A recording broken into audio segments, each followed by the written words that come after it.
Hi.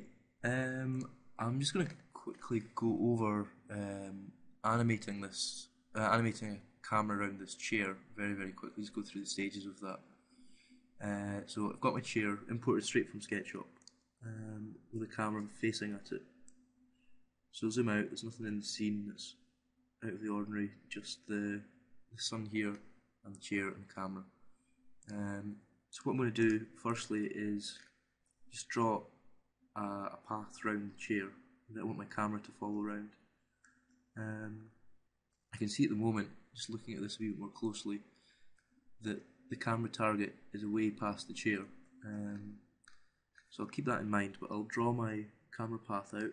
So go to this shaped part here. Just choose splines to see my line coming up.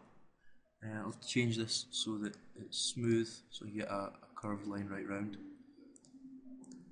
So I'm just clicking right round the chair,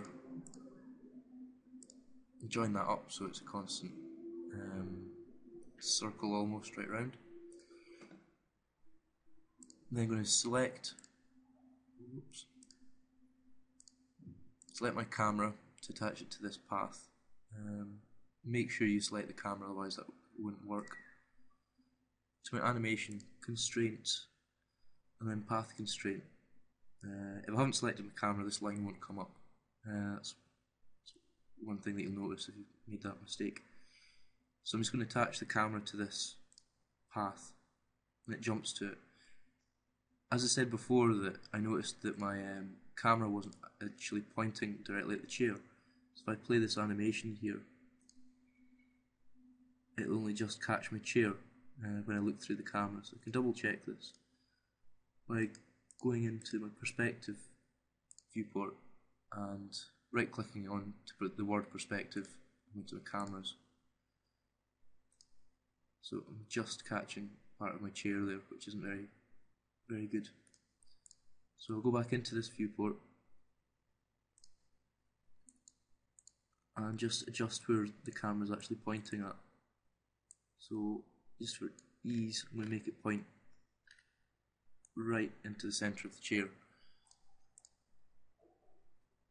I'll also double check where it's pointing from the side, and it appears to be pointing straight down at the ground.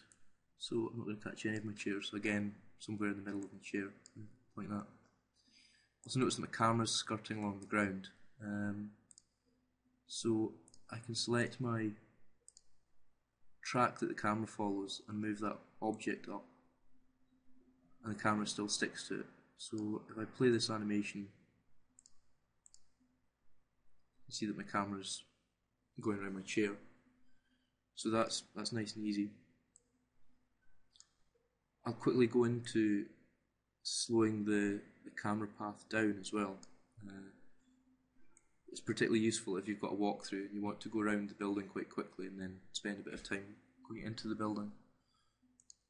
So I'll click on this button just next to my timeline here, which brings up the more detailed what's happening with all the animation. At the moment it's really confusing. I've got everything, all the different objects and options in my scene laid out here. So I want to simplify that. So go into my display filters, and I only want to see the things that are moving or changing, so that's the animated tracks. And I'll untick the selected objects because I just want to see everything that's happening. So the only thing that appears to be moving is this path constraint, which is true enough, and the percent. So as we go along here, the camera moves along the path. So at this point here, in frame 20, it's 20% round the path. Let's make that a bit smaller so you can see that moving. It's probably clearer if we looked at it from the top viewport here. So if I decide to pull this down, it'll now only travel to around, where are we? 45%, so it'll only go halfway around, which can be seen there. If I add extra points into here, I can then vary the speed. So I'll choose that to go to around about 100% again. And this is quite a steep line here, so if we make that even steeper, it's got to get from 20% all the way to 100% in these, around about 15 frames. And it's got a lot longer to go from 0% all the way along to 20%. So what I'm predicting is that the camera will move fairly slowly here, very, very slowly across here, and then very quickly at the end. So let's close this, it just jumps down there, and preview this just to see if that's what's going to happen or not. So that's exactly what's happening there. So I'll run back into all of this. So I might want to level that out. I can just press delete and get rid of that point there if I decided I just want two different speeds. At all times make sure that it's starting at the 0 and then finishing on the 100. So let's play that, and that's going slowly, then quickly around here.